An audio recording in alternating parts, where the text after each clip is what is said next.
Coming up, the Mavs are lost without Luka, and the Nets get a win, but they could lose Kevin Durant for some time. This is Locked On Game to Game, NBA. Every game, every team, every angle.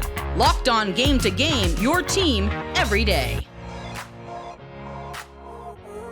Welcome in. You're listening to Locked On Game to Game NBA. Local experts joining us to go over the biggest stories on the hardwood. I'm your host, Kainani Stevens. Thank you for making Locked On your first listen every single weekday. We're ready to recap all the action for you from Sunday across the NBA. We start out with the Nets, who got a win over Miami, but it was definitely overshadowed by a potential serious knee injury for Kevin Durant. Locked On Nets trying to keep it together and talk it all out post-game. The Brooklyn Nets held off the Miami Heat 102-101. Tip of the hat to Royce O'Neal, who had the putback off the Kyrie Irving missed three. But guess what, friends? It just doesn't matter right now because the big storyline coming out of this game is Kevin Durant going down in the late stages of the third quarter with an apparent knee injury. Bodies falling in and around the basket, went down, reached for it, winced a little bit, stayed on the court for just a few moments, and then signaled to Jacques Vaughn to be taken out and immediately went back to the locker room. We'll have more information around how long he could be out for, how severe this injury could be, and in a season that has been so much about the basketball and the success of this team and the MVP level play of one Kevin Durant. If he's going to miss significant time, it's certainly going to change the outlook for this team going forward. We'll break down this game, the injury, and everything else Brooklyn Nets related on the Locked On Nets podcast right here on the Locked On Podcast Network. Seems like every part of the roster came through for Toronto in their home game against the Trailblazers. Locked On Raptors breaks down the victory and what it means approaching the trade deadline. The Raptors find the formula. Sean Woodley here to break down the Toronto Raptors 117-105 win over the Portland Trailblazers on Sunday afternoon to break a 3-game losing streak for Toronto. And the big takeaway from this game is that the Raptors, while they are 17-23, while they're staring down a potentially transformative trade deadline, they still have the juice to be a good team when it all comes together. That's the big question. Can it come together more than once every 4 games? But against the Blazers, you saw a balanced effort from the starting five. Scotty Barnes with 22 points, Pascal Siakam with 27, Gary Trent Jr. had himself 19 as well. You also throw in the fact that the Raptors got some bench minutes of actual quality tonight, a thing that they haven't had for seemingly weeks. You get Christian Koloko with a big late game bucket. You have Precious Achiuwa, Chris Boucher with big moments as well. And you see that there is enough talent on this Raptors team, which has sputtered all season long, to put up pretty good performances, the types of performances that saw them win 48 games last year with essentially the same cast of players. For the Raptors now, it's about determining what's more real, the back half of last season or the first part of this season. The answer to that is going to determine a lot as the Raptors head to the deadline with all sorts of guys like Fred VanVleet, Gary Trent Jr., Chris Boucher, and more potentially on the trade market. We will have more on this game broken down at tomorrow's Locked On Raptors. Be sure to tune in. It went down to the wire in Indy, but the Pacers got things done against the Hornets in the end. Locked On Pacers is happy to keep the good times rolling. Clutch Pacers are back again. What a weekend for the Pacers. They do it to the Blazers on Friday, and tonight they beat the Charlotte Hornets 116-111 for their 8th win in their last 10 games, and this one was the last 71 seconds. Pacers trail 107-104 with 112 on the clock, and they played almost perfect basketball the rest of the way.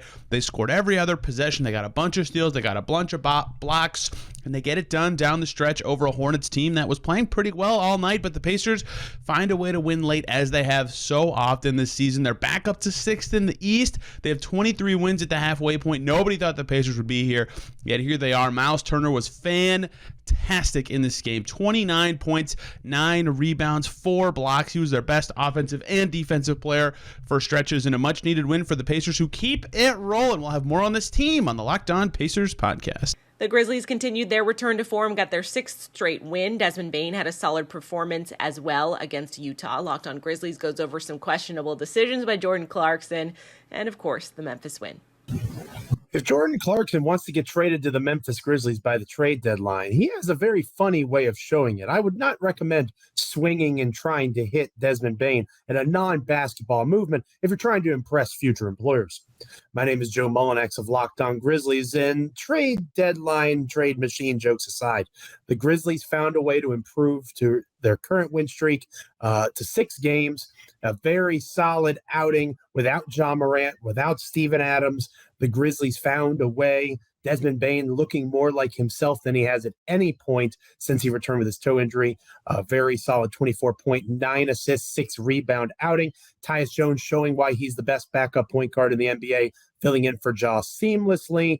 Good games from Jaren Jackson Jr. and Dylan Brooks as well. This team is deeper than just Ja Morant, and the NBA is continuing to realize that.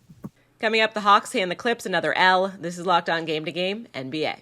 Today's edition of Locked On Game to Game is brought to you by BetOnline, the #1 spot for all of your online sports betting needs. You can head over there for the latest odds and props, whatever you want to get in on, especially now with the NFL postseason coming up next week. And of course, whatever sport you want to bet on, you can head over to betonline.net.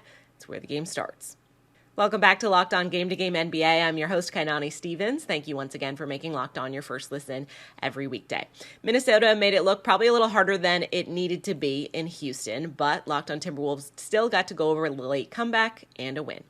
It wasn't pretty, but the Minnesota Timberwolves won their 4th consecutive game on Sunday by beating the Houston Rockets on the road. I'm Ben Beacon, host of the Locked On Wolves podcast, and the Timberwolves trailed by as many as 20 points in the second quarter of this game, trailed throughout the first half, down at halftime.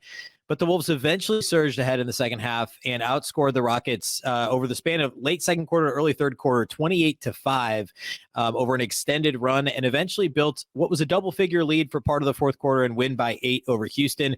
It certainly, as I said, was not pretty. The leading scorer for the Wolves was D'Angelo Russell, but it was really Rudy Gobert in the paint, dominating this young Rockets team. Anthony Edwards consistently, getting to the line, penetrating into the paint, making life difficult on the Rockets. And then Jaden McDaniels and Kyle Anderson doing all the little things defensively, especially. Each of them was really important on that side of the ball. We're going to break it all down in the post-game podcast. Make sure to subscribe to Locked On Wolves for all things Timberwolves. It was a rest day for Luka Doncic, nursing a sore ankle, and it kind of had the look that the rest of the Mavericks took the day off as well as they fell to OKC. Locked On Mavs goes over the loss. Locked On Thunder has more in another big night for SGA. The Dallas Mavericks fall to the OKC Thunder, but without Luka, so does it really count? Nick Angstead from the Locked On Mavericks podcast here. This is kind of one of those situations where if a tree falls in the forest and no one's around to hear it, does it make a sound? If the Mavericks lose without Luka, does it really count? In the win column, lose column, it's going to count. But this game, you could just tell from the beginning that the Dallas Mavericks are going to have a hard time creating some offense, figuring out how to score, unless they were just bombing threes and shooting like 50% from three, which is what they were doing early on.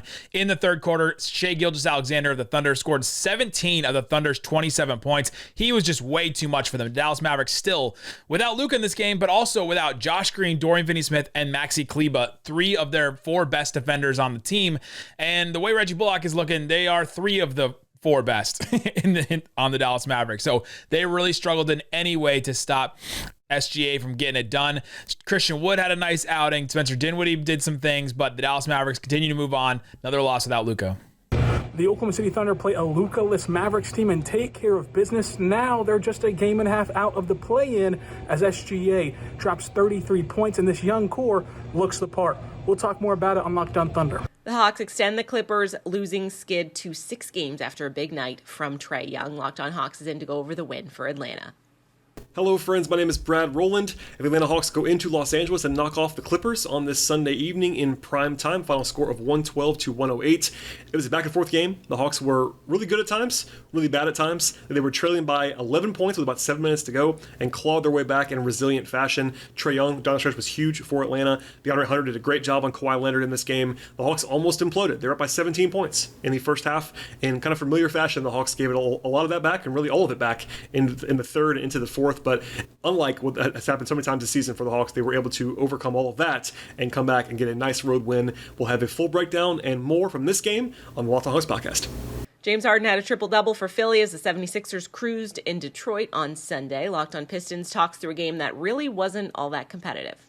This game was not as close as the score would have you think it was. Host of the Locked On Pistons podcast, Coop Cahill here. The Pistons lose this game 123-111 to the Philadelphia 76ers. The defense was just terrible all around. Again, it's just, I can't keep talking about the defense enough. But instead of focusing on the team aspect of this game, there's something that we're going to be talking about on the podcast probably tomorrow and soon.